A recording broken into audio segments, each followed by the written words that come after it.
روزی 12 ایون زمانی که مردم روسیه روز استقلال این کشور را جشن می‌گرفتند، شبکه آشخانه‌های فست فود یا خود زودپزی مکدونالدز زیر نام نوی فکوسنا ای توچکا یا به مزه و خلاص درهای خود را برای مشتریان باز کرد.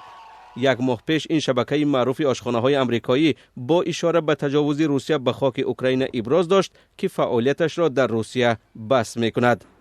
الک پارایف که زمستان سال روان مدیر عامل مکدونالدز در روسیه تعیین شده بود، در شبکه نوی محلی نیز ایفای وظیفه‌اش را ادامه می‌دهد. پگاه باز 50 مؤسسه درهایشро باز خواهد کرد.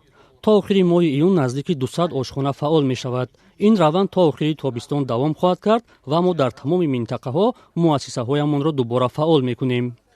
مالک فکوسنا ای توچکا ثروتمند روس الکساندر گوور امیدوار است که مشتریان شبکه نوی غذای زودپز را خوش قبول می کنند.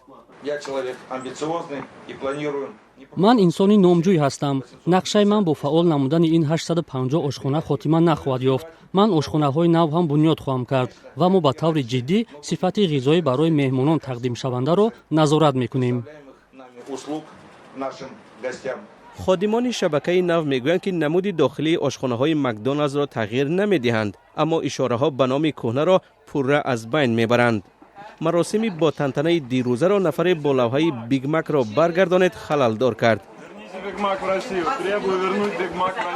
او نام گامبورگری معروف مکدونالدز را ذکر نموده مخالفتش را به شبکه نو به این طرز نمایش داد و مورد توجه خبرنگاران قرار گرفت.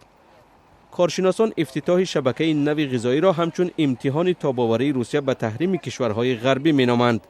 افتتاح اولین آشخانه‌های مکدونالدز در سالهای 90 عصر گذشته در عرصه فروپاشی اتحاد شوروی همچون رمز ختم جنگ سرد ارزیابی میشد.